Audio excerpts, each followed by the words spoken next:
Well, yesterday, as I record this, my wife and I got a letter from our government.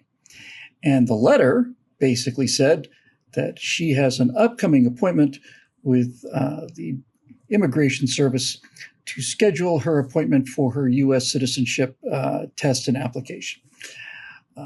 And I thought, that's grand.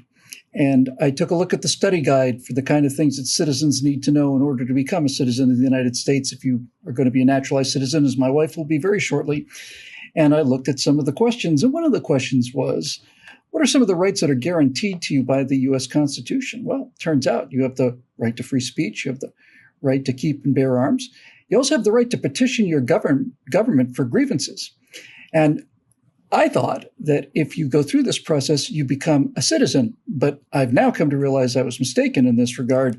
That's obsolete thinking. Now, if I petition my government for grievances, I'm a domestic terrorist. Hi, everybody. I'm Bill Whittle with Steve Green and Scott Ott, and I'd love to be telling you that we're on the hyperbole train, but we're not. This isn't the Hyperloop or the Hyperloop. This is the actual fact. A memo from the Chief Law Enforcement Officer of the United States of America, the Attorney General of the United States, Merrick Garland, has basically advised the Federal Bureau of Investigation to look very closely at the fact that many parents are angry at what the left is putting into their heads without their knowledge. And this constitutes domestic terrorism. And so we are now going to mobilize the law enforcement agencies of the federal government to make sure that local school board meetings don't get too much into grievances while they're doing the petitioning. Steve, the hits just keep on coming, don't they? Yeah. This is the thing.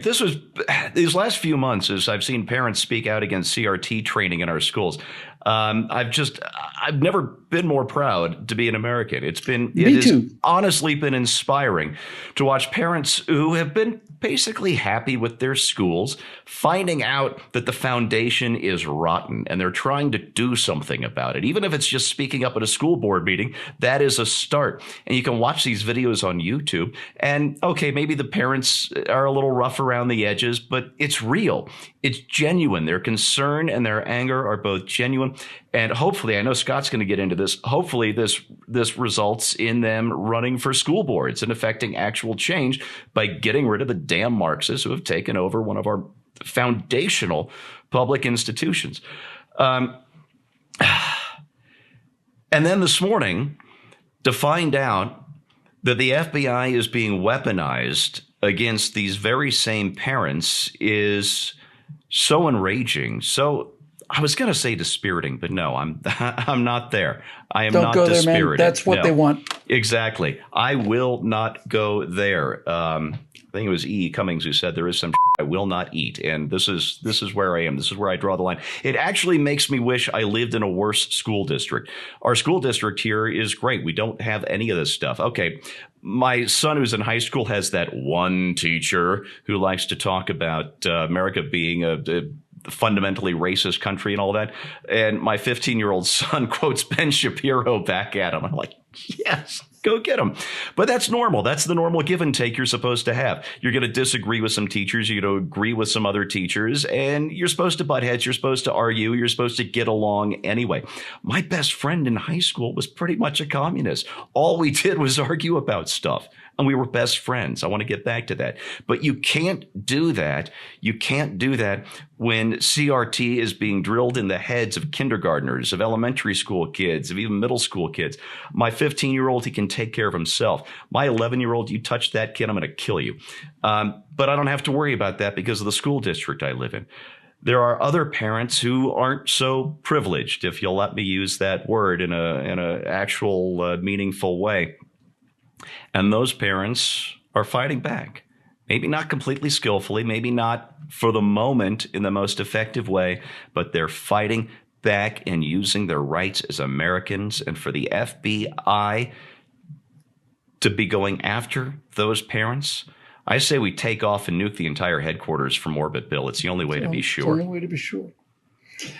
Scott, in our backstage show available for our members only, we had an interesting discussion back and forth. You've actually been on a school board, and you've also, as a young cub reporter, were out there riding that wave of adrenaline, covering school board meetings and wondering, my God, how will I be able to copy all this down fast enough?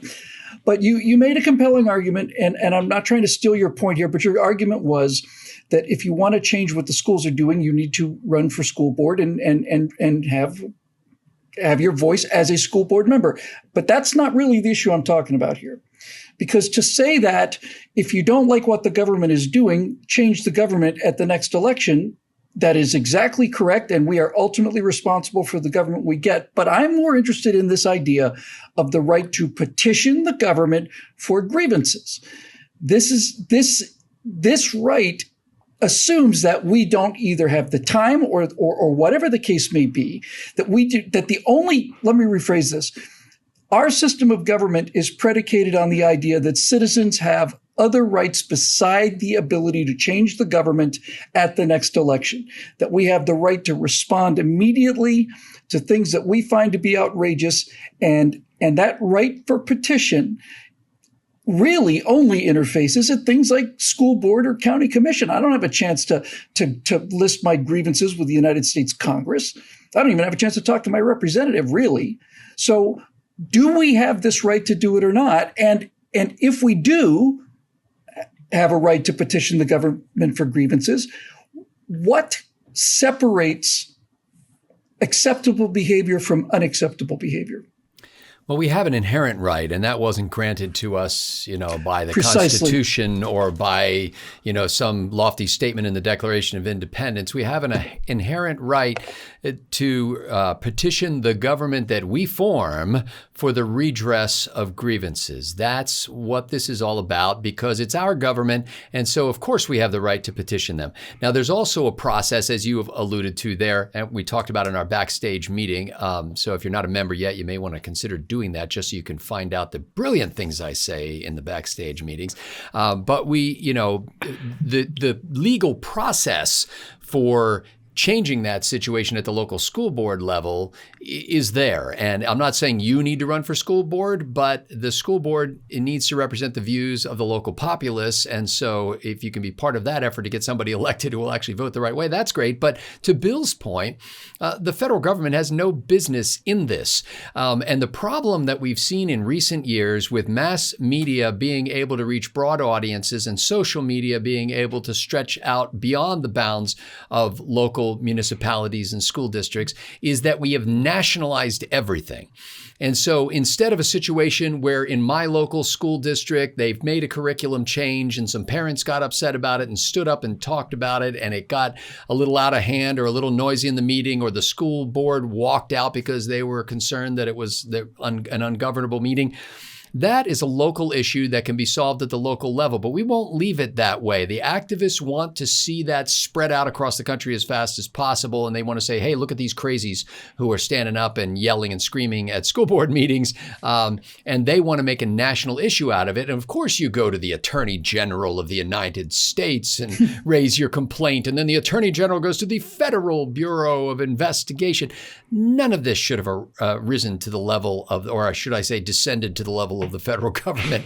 This should have all happened at the local level if there was anything. Now, as I mentioned backstage, the way to handle the redress of grievances at the local level is to actually listen to the grievances. If you think it's a substantial complaint that a number of people in your district have, and it's an issue that doesn't look likely to go away on its own, then maybe you need to hold a hearing about that and bring in some people who can talk intelligently and answer questions and make an effort to win the public that you pretend to represent. But I have no stomach at all for Merrick Garland getting involved in this. I have no stomach at all for the FBI getting involved in it. These people are not domestic terrorists. They may be, badly organized protesters, and that'll get better over time. But it's not an issue that's a threat to anybody's health or safety. It's not a broad movement that's got secret funding. I remember the first time I spoke at a Tea Party meeting, and at that time, Nancy Pelosi was saying that it was all this Tea Party stuff stuff was astroturf, meaning there were these outside agencies funding this effort. And I said, well, I don't know if this is an astroturf movement or not, but I'm standing on top of a slippery bench in the rain talking into what I think is a karaoke microphone, trying to address a crowd of people who are all getting drenched out here. Where is this money? Can I get some of it? Because I haven't got my check yet. Yeah, I don't see it. And I spoke at a number of Tea Party things, and there was no remuneration for this. So in any case, I think, at the local level, get organized, get people on the school board who will vote the way you would like to see them vote. At a federal level, back off. Attorney General, none of your business. Federal Bureau of Investigations, forget about it. I mean, I'm sure you're very clever and are going to, head off these terrorists, like they did previous terrorist attempts before 9/11. But this is not the role of the federal government. And petitioning your government for redress of grievances should happen at every level and at the appropriate level. One of the fun things about this show is that we never know what we're going to be talking about until the day, really the hour that we record the shows. I don't know what topics Steve or Scott are going to bring in and vice versa. But this particular week, we have 3 episodes that intersect with each other in significant ways.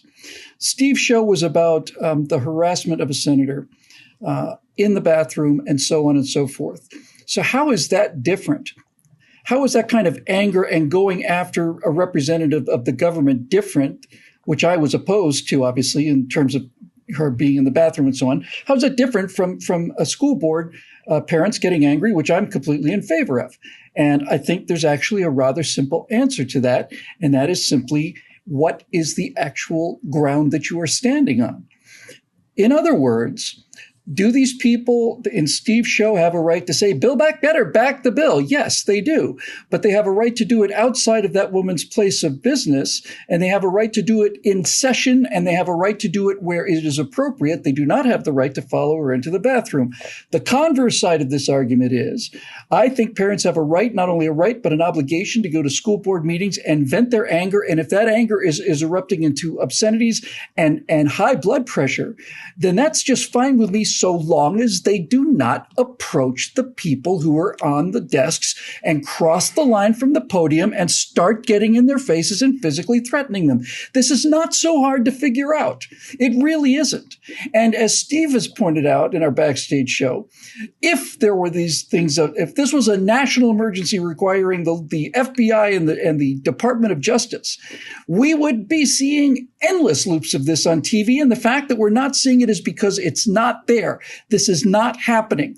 What is happening is what the left always has done, and that is the continuing attempt to criminalize behavior that disagrees with them politically. Criminalize it, not just disagree with it and not just smother it. That's the job of the tech giants. The job of the media is to create the narrative, but now the federal government is trying to criminalize political disagreement because Americans don't want what these people are buying. And this is the final thought, folks. Does this ever just occur to you that if the American people actually wanted what these people are selling? Scott's segment today was about how the IRS is now pushing to be able to monitor your bank accounts so that any transaction more than $600, they will just come in and take a dip of their money. Do ideas that people want have to go to this measure? If we thought that we were getting a reasonable amount of our dollars worth, would they have to come after us and start monitoring our bank accounts because they don't think we're paying enough in taxes? If they're throwing trillions of dollars away and $10 billion is a rounding error, we don't know where it went, just disappeared. People are not going to go for that. People don't go for the woke agenda. People don't go for any of this stuff. And what's happening on a daily basis in this country, and everybody feels it, is that every single day that goes by, the sense that we are at war with this government that used to represent us and now treats us as a host organism is getting stronger by the day. And sooner or later, they're going to realize that it was the denial of the petition of grievances that caused the first Americans to become Americans in the first place. For Steve Green and Scott Ott, I'm Bill Whittle. The show's made possible by the paying members at BillWhittle.com. We'd love to have you join us over at BillWhittle.com, where you can become a citizen producer and make sure messages like this aren't squashed by the forces that are trying to squash any idea that they don't particularly care for.